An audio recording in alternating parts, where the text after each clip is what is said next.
Christine, je suis très contente de t'accueillir ce matin. Merci beaucoup. Bonjour tout le monde. Ce que je te propose, c'est déjà de commencer par te présenter, expliquer un peu qui tu es. Alors, j'ai commencé ma carrière il y a 2 décennies pratiquement. J'ai compté hier, ça fait drôle. J'ai passé une dizaine d'années en agence de pub. Donc, j'ai commencé ma carrière chez Young et Rubicam, pour ceux qui se souviennent, et dans le groupe BBDO chez CLM. Et après 10 ans dans la pub, j'ai rejoint le groupe Vente Privée pour au départ manager ce qui s'appelait l'agence interne. C'était une belle transition avec le monde d'avant. Et au fil des années, on a transformé le service en direction de la marque. Et mon équipe a lancé la marque Whippy dans toute l'Europe en 2019. J'ai été débauchée il y a 4 ans par N26 pour m'occuper du marché français, donc prendre la direction de tout le marketing en fait pour le marché français. Et comme vous le voyez sur ce slide, je viens d'être nommée au niveau du groupe pour être en charge de toutes les activations qui auront lieu sur les réseaux sociaux et les stratégies influenceurs à partir de maintenant. Et voilà. Génial. Félicitations pour ça. Merci.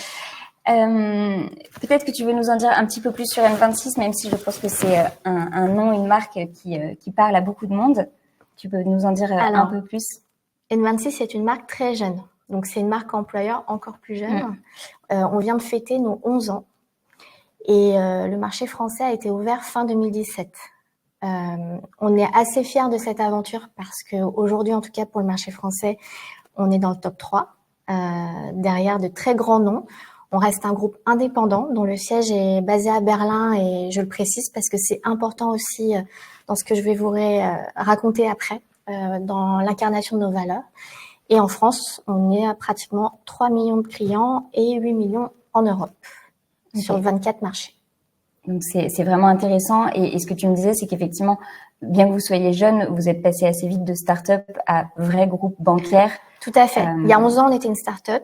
Aujourd'hui, on a un groupe bancaire de 1500 employés, dont le siège donc, est à Berlin, mais on a aussi des bureaux dans nos marchés clés, bien entendu, que ce soit la France, l'Espagne, l'Italie, l'Autriche. Donc, on a la chance d'avoir une très belle aura européenne, mais avec une stratégie de recrutement à l'international. Génial. Est-ce que du coup, tu peux nous expliquer un petit peu quels sont les enjeux de recrutement pour une fintech comme la vôtre, qui a cet avantage, je le disais en introduction, d'avoir cet ADN tech par rapport à des groupes bancaires un peu plus traditionnels? Oui, alors justement, nous, notre guerre, elle va être contre toutes les boîtes tech, avant même les groupes bancaires. Il y a une vraie bataille sur les profils de product manager, par exemple, d'ingénieurs, d'IT pur. On a un très gros bureau à Barcelone, on a beaucoup de profils tech et il faut savoir les attirer puisque, vous le savez, ils sont un peu rois sur le marché en ce moment et donc ils choisissent aisément la boîte qui aura les meilleurs avantages au quotidien, mais aussi pour leur contrat. Évidemment, Barcelone reste très attractif pour plein de raisons. J'imagine que vous devinez aussi il y a d'autres raisons, les raisons du soleil, voilà, de l'emplacement du bureau près de la plage, des choses comme ça.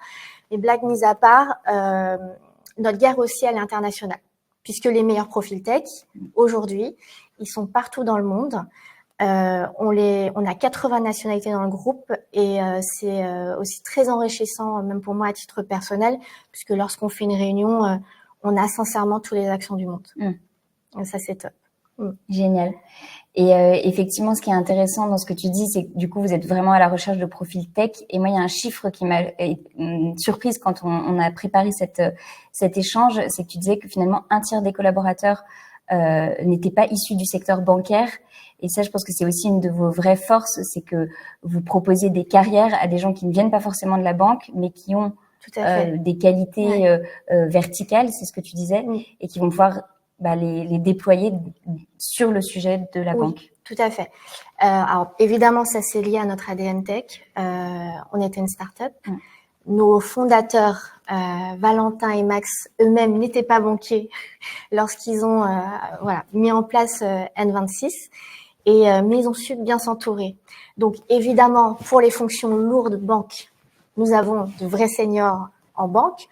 Cependant, pour d'autres verticales, typiquement le marketing que j'incarne, moi-même, je viens pas du tout du sérail bancaire. Je venais pas de la banque avant de rejoindre N26, et c'est d'ailleurs complètement intentionnel de leur part d'aller chercher des profils qui vont amener autre chose par leurs expériences, par rapport à des enjeux stratégiques qu'ils ont identifiés à un moment T. Moi-même, j'avais un parcours très marque, très stratégie de marque, très créa, volontaire de leur part. Et aujourd'hui, notre CMO, Juan, est typiquement argentin. Il a travaillé à la Silicon Valley, chez Netflix, et aujourd'hui, il est chez nous à Berlin. Parcours très représentatif du coup, hyper intéressant. Et donc par rapport à ces enjeux, vous avez développé une marque employeur, alors qui s'est fait assez naturellement, mais qui j'imagine se structure aujourd'hui. Est-ce que tu peux nous raconter un petit peu sur quoi est-ce qu'elle s'appuie, cette marque employeur? Alors, ce qui est très flagrant chez nous, je pense que c'est notre attachement à tous les sujets qui relèvent de la diversité et de l'inclusion. Alors, on a mis cette phrase choc là sur le slide, mais et vous allez voir dans la campagne que je vais vous montrer, c'est très très important pour nous d'être au fait de l'évolution de la société et de porter des messages modernes et qui permettent de faire avancer les mentalités sur un certain nombre de sujets, et notamment l'inclusion de tout le monde. Alors c'est vrai que quand on est une banque, vous me direz, a priori, notamment en France, tout le monde a droit à un compte bancaire. Ça c'est vrai, mais en revanche, l'inclusion des employés, quel que soit leur choix de vie, leur mode de vie, c'est des choses sur lesquelles peut-être que le monde bancaire n'a pas encore tout à fait intégré, puisqu'il y a un moule, clairement. Et pour la petite histoire, moi, une des premières fois que je suis allée au siège à Berlin, et j'avais des collègues qui étaient en Crocs en basket. Et en fait, ça m'a fait tout drôle. Je me dis, oh là là, c'est une banque, mais ok, ils sont détentes. Et ça les empêche pas, en fait, d'être ultra experts dans leur métier. Et puis, c'est le patron de la cybersécurité qui est en Crocs, et je l'adore. Voilà. Ouais, c'est hyper intéressant. Ouais. C'est exactement ce sujet de dire que les banques, a priori, souffrent un peu de cette image poussiéreuse, très stricte. Ouais. Et aujourd'hui, des entreprises comme N26 obligent aussi les banques, je pense, à se mettre un peu au rythme des nouvelles attentes de la société nouvelle. Et c'est hyper intéressant. Par rapport aux canaux de diffusion et au contenu du coup que vous créez autour de cette marque employeur pour la diffuser et la faire vivre au-delà de l'interne, comment est-ce que ça se passe? Est-ce que vous avez des canaux privilégiés? Alors, principalement digitaux, mais parce qu'on est digital native. Donc, c'est ce qu'on maîtrise le mieux, je dirais.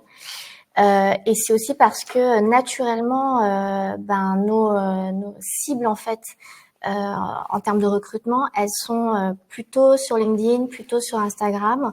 Alors LinkedIn, c'est plutôt basique, je dirais. En revanche, l'exemple qu'on vous montre là sur ce slide sur Instagram, il concernait particulièrement une équipe qui était en difficulté pour le recrutement il y a 2 ans. Donc on a un studio de créa à Berlin. Et en fait, ils avaient des difficultés à recruter, tout simplement parce qu'il y a un créa, ça veut pas aller dans une banque.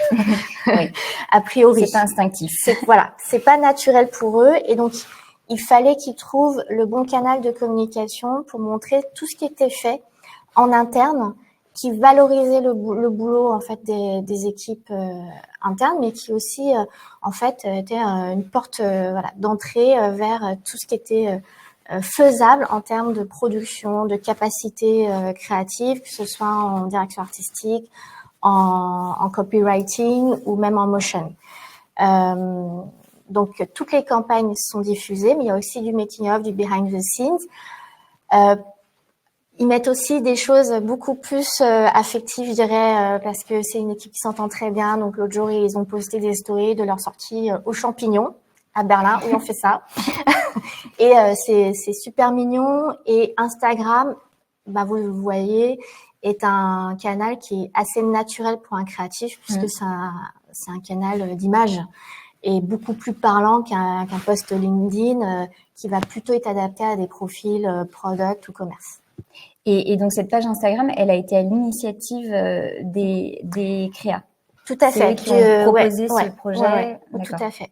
Et aujourd'hui, elle est alimentée uniquement par eux. Par eux, ouais. D'accord. De façon autonome, dans le sens où on leur fait confiance, mais ce sont les garants de la marque qui savent très bien que voilà, il n'y a pas de, ils postent que des choses qui sont évidemment on brand, comme on dit. Hyper intéressant. Il y avait un autre exemple, tu en as un peu parlé, sur lequel tu voulais revenir, une campagne dont vous êtes très fiers. Alors, on n'a pas la vidéo sur la présentation, mais on va vous envoyer le lien. N'hésitez pas à la regarder puisqu'elle présente le programme, mais tu vas nous en parler de vive voix. Alors oui, c'est une campagne dont on est fiers parce que au-delà du côté marque employeur, évidemment, elle a emporté l'adhésion, je dirais, de toute la société, enfin de toute l'entreprise à l'échelle européenne, puisque tous les employés ont participé à cette campagne. Comme je vous l'ai dit, le siège est à Berlin. Berlin est une ville très cosmopolite, très ouverte et très militante sur les sujets LGBTQ+. Depuis la création d'N26, tous les ans, il y a un char N26 qui défile à la Pride. Et dans la continuité, en fait, de cet ADN-là, l'année dernière, on a lancé à la Pride Campaign By the People of N26. Donc, ça signifie que tous les employés, de façon volontaire, bien sûr, ont bénéficié, en fait, d'un photoshoot aux couleurs du drapeau Pride. Je vais dire ça ce sera plus simple. Et le jour, en fait, de la Pride, le LinkedIn, mais aussi toutes les pages LinkedIn de tous les employés se sont transformées aux couleurs du drapeau. On a acheté aussi de l'espace affichage, comme vous le voyez, à Berlin, qui est vraiment notre ville représentative, en fait, de l'incarnation de ces valeurs. Mais tous les bureaux en Europe ont participé et on a eu la chance, la joie de recevoir un prix à cette occasion, d'ailleurs, un prix assez prestigieux pour les créatifs. Donc, c'était aussi la boucle est bouclée pour notre studio de recevoir cet award-là. Et concrètement, du coup, vous avez donc imaginé le concept, vous l'avez proposé, et ensuite les salariés, les collaborateurs se sont proposés, ont pris rendez-vous pour aller faire leur shoot. Oui, tout à fait. Tout était organisé de façon interne, évidemment avec des prestataires, mais effectivement, ça a été complètement porté par le studio, les employés et évidemment la com interne qui a permis de coordonner tout ça. Il y avait aussi pas mal de goodies qui ont été produits à cette occasion pour chaque employé. Enfin, c'est une très chouette campagne. Il y a eu des posters aussi qui sont aujourd'hui affichés aussi dans nos sièges. Donc ouais, c'est un très bon souvenir pour nous, notamment après une période où il n'y avait pas eu de Pride puisqu'il y a eu le Covid pendant 2 ans. Donc ouais. Et ça a pris à peu près combien de temps de mettre en place cette campagne?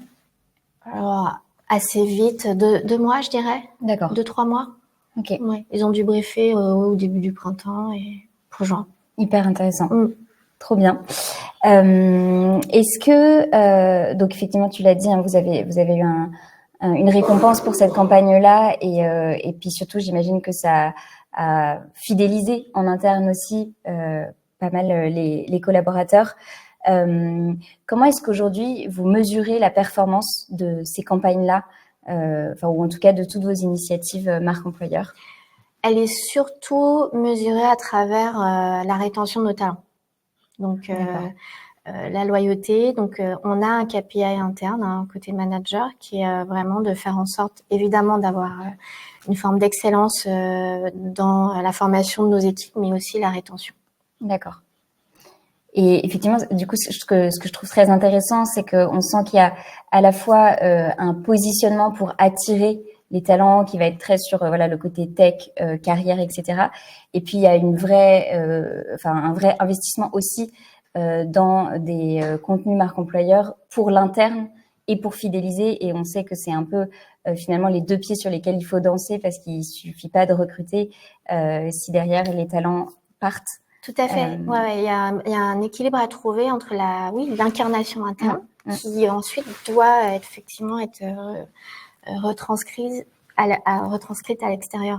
Et c'est ce qu'on a réussi à faire avec cette campagne-là. Ouais. Génial. Écoute, c'est hyper intéressant. Merci beaucoup pour tous ces éléments. Je ne sais pas s'il y a quelques questions qui ont été posées. Ouais. On a une question sur comment est-ce que vous faites pour encadrer la prise de parole de vos salariés? Alors, encadrer, c'est un mot fort. Alors, pardon, je vais juste reformuler la question parce qu'elle nous a été posée par notre merveilleux modérateur Romain. La question est comment est-ce que vous faites aujourd'hui pour encadrer la prise de parole de vos collaborateurs? Alors, on n'encadre pas dans le sens où on ne va pas fliquer à la virgule près ce que mettent nos employés sur LinkedIn. On leur fait confiance. À chaque lancement produit, donc si vous allez un petit peu sur notre page LinkedIn, donc notre langue de travail, c'est l'anglais. Notre actualité, elle est beaucoup rythmée par les lancements de produits tech qui ont lieu tous les mois, toutes les semaines, dans un pays ou un autre. Et les éléments de langage sont donnés en fait à travers ces postes-là. Mais en revanche, on va pas imposer de texte préécrit. On laisse cette spontanéité-là et on leur fait confiance pour évidemment poster des choses qui soient intelligentes et en phase avec ce qu'ils sont, puisque un profil LinkedIn reste un profil aussi personnel.